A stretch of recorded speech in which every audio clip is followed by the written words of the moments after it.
I have said in the beginning that when you love someone, you would like to offer him or her the best thing you have. The best thing, the most precious thing you have is your presence. But your presence may have a higher quality. You are fresh, you are free, you are solid, you are happy. And the practice of mindfulness help you to retain your freshness, to cultivate more peace, more solidity. There is a practice for children called pebble meditation. There are 4 pebbles, and the children practice like this. The first pebble represents a flower. Breathing in, I see myself as a flower. Breathing out, I feel fresh. The human being is a kind of flower.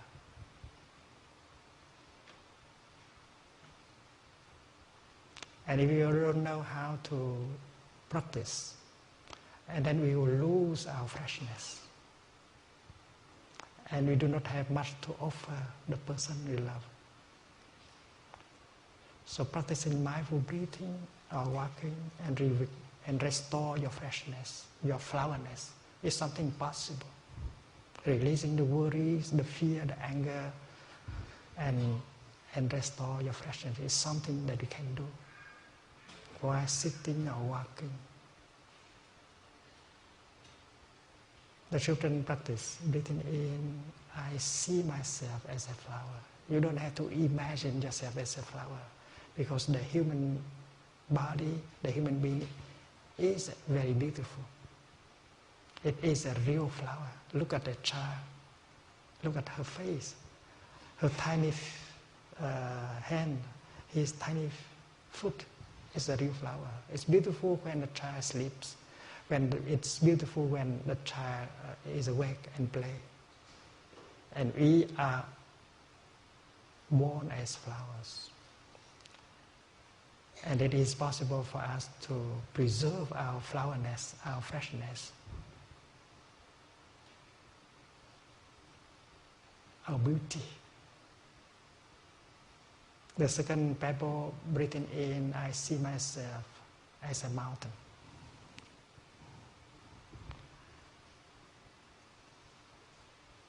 A mountain represents stability and solidity. A person cannot be a happy person unless she has some stability. He has some stability. And the practice of mindful breathing, mindful sitting, mindful walking can always help us to cultivate more stability and solidity. And our solidity, our stability is something we can offer to the person we love. If we are too unstable, if we are not solid, we are not happy. And we cannot, and the other person suffer also because of that. So cultivating stability and solidity is something you can do. Breathing in, I see myself as still water. Breathing out, I reflect things as they truly are. When you are calm, you are not victims of wrong perceptions. You are not victims of anger and fear, because you are calm enough. You don't imagine things. So breathing in, breathing out, or practicing walking, you can cultivate peace, calmness, tranquility. A person who does not have enough peace in himself, herself, cannot be a happy person. So cultivating peace in oneself is something we can do with the practice of mindful breathing, mindful walking, mindful sitting. And when you have peace in you, you have something to offer him or her. Breathing in, I see myself as space. Breathing out, I feel free. If you do not have enough space in our heart, we have so much worries and fear and anger. We are not happy. And that is why the practice is to bring more space into our heart and around us. A person cannot be a happy person unless she has some freedom, some space in herself or around her. So to love means to offer space. And if you do not have space in you, how can you offer your beloved one with space? That is why the practice of mindfulness, whether that is mindfulness of breathing or walking, working or eating, always help us cultivate these values, these energies. How we can cultivate our beauty, our freshness. We can cultivate more our stability and solidity. We can cultivate more the energy of peace, calmness, and we can always cultivate more the element of freedom in us. So when you look at your beloved one and you say, darling, I'm here for you, that is a great gift, because your presence has the element of freshness, of stability, of peace and of freedom. The best kind of gift you can make to him or to her.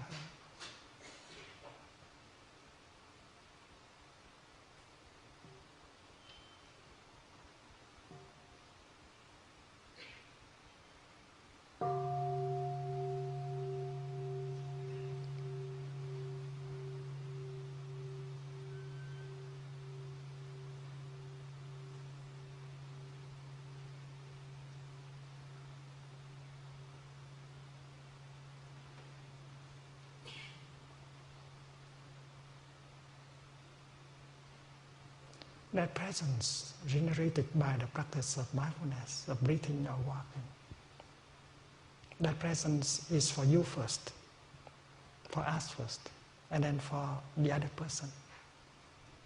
We have to be truly present, because love always begins with oneself. If you are not capable of loving yourself, of taking care of yourself, you will not have the capacity to love the other person and take good care of him or her.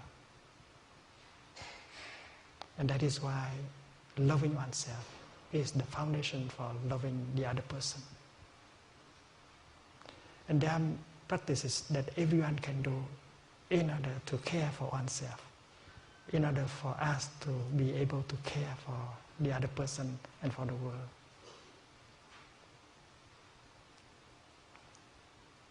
The Buddha proposed many easy, simple practices that everyone can do. Like the first practice of mindful breathing, exercise of mindful breathing. Breathing in, I know I am breathing in. Breathing out, I know I am breathing out. You recognize your in-breath. You recognize your out-breath. And since you have your in-breath as the object of your mind, you release everything else. You are free. A very simple exercise. And the effect is great. It sets you free. Just 3-4 seconds of breathing in. And you don't need to practice many months and many years in order to see the effect. The first few minutes when you begin the practice, you can see the outcome right away. Breathing in, if you pay attention only to your in-breath, and then you can release, and the past, and the future, and all your projects, and the process of healing begins right away. The second exercise on mindful breathing is breathing in. I follow my in-breath from the beginning to the end. I follow my in-breath all the way through. Your in-breath may last only 3 or 4 or 5 seconds, but while breathing in, you are fully concentrated on your in-breath. And you may enjoy breathing in, because breathing in is something enjoyable too. You don't have to suffer while breathing in. If you suffer while breathing in, you are not practicing correctly. Because life is a lot of suffering already in life. Why do you have to practice in order to suffer more? So whether it is the practice of mindful breathing or mindful walking, mindful sitting, we do it in such a way that it gives you pleasure and happiness. The practice is pleasant, should be pleasant. And when the energy of mindfulness and concentration are powerful enough, you always get an insight. That insight can help liberate you from your afflictions, like fear, anger, or jealousy, despair, and so on. There are 3 kinds of energies that can be generated by the practice of mindfulness. The first energy is mindfulness, which allows us to become alive, to become present in the here and the now, and to be aware of what is happening in the here and the now. And the second energy is the energy of concentration. When you are very aware, when you are very mindful of something, you are naturally concentrated on that. If you are aware, if you are mindful of your in-breath, you'll be concentrating on your in-breath. So that is the meaning of the second exercise. Breathing in, I follow my in-breath all the way through. So mindfulness and become powerful because of the concentration that is born from the practice of mindfulness. And when mindfulness and concentration are together, are powerful enough, you always get the third energy, the energy of insight.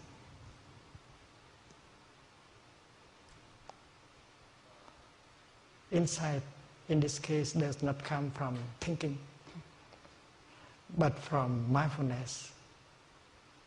And during the time of practicing mindfulness and concentration, you don't need to think. You might like to stop the thinking altogether.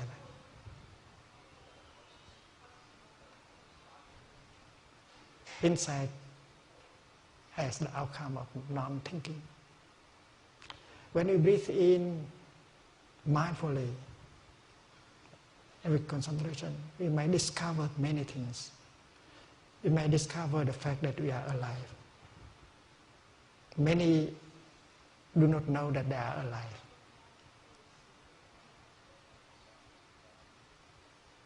They are there, but they are not alive because that they do not have mindfulness. So there is a very simple exercise.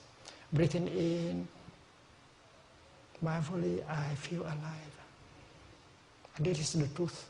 If someone is not alive, she cannot breathe in anymore. So breathing in mindfully, you get the insight that you are alive. And to be alive is the most wonderful thing. It is a miracle. It is the greatest of all miracles to be alive. And just 2 or 3 seconds breathing in can bring you that insight that you are alive, and you touch the miracle of being alive. And when you breathe out, you can celebrate the fact that you are alive.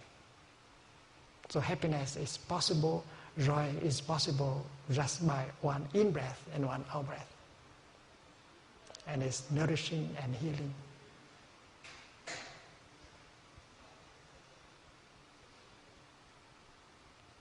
And breathing in mindfully like that help you to touch many conditions of happiness that have the power to heal and to nourish in us and around us. Suppose we breathe in and we become mindful of our heart. Breathing in, I'm aware of my heart. Generating the energy of mindfulness, you use that energy of mindfulness to recognize the presence of your heart. You kind of embrace your heart with the energy of mindfulness. And you can discover the fact that your heart still functions normally. That is already an insight. And it's wonderful to have a heart that still functions normally. There are those of us who only wish for that. And the deepest desire may be just having a heart, a normal heart like that. So breathing in and having our heart as the object of our mindfulness, we can feel grateful to our heart. And that is one of the conditions of happiness that we are having. And when the Buddha teaches the practice of mindfulness of the body, he advises us to get in touch with all parts of the body and smile and recognize these parts of the body.